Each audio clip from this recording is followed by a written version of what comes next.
Ito na po yung update natin sa court paddle.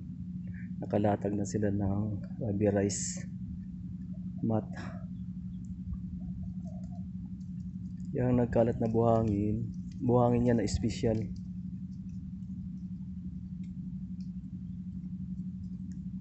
Yan, may buhangin yan sa loob para sa bounce sa bola.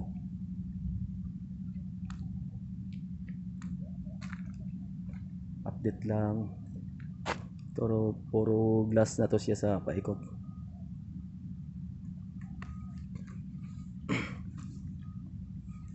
Yan, glass na to.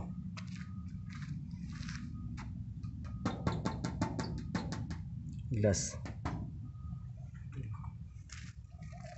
Ang ganda na oh.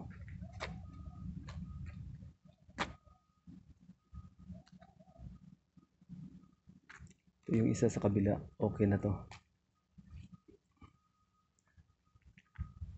Kulang pa ng glass dito sa harap.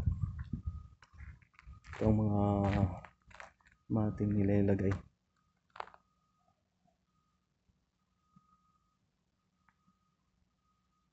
Doon okay na, sa kabila may glass na. Dito na lang sa front wala pa.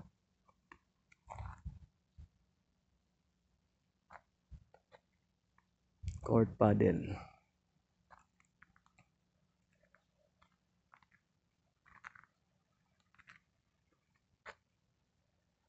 Yun, Al-Mualim ang gumagawa nitong kontraktor. Al-Mualim paddle.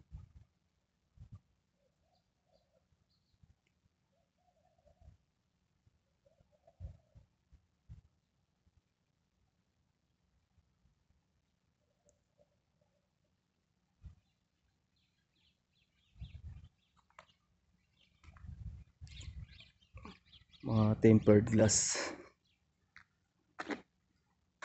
ang kinabit dito. Guys, thank you for watching. Salamat.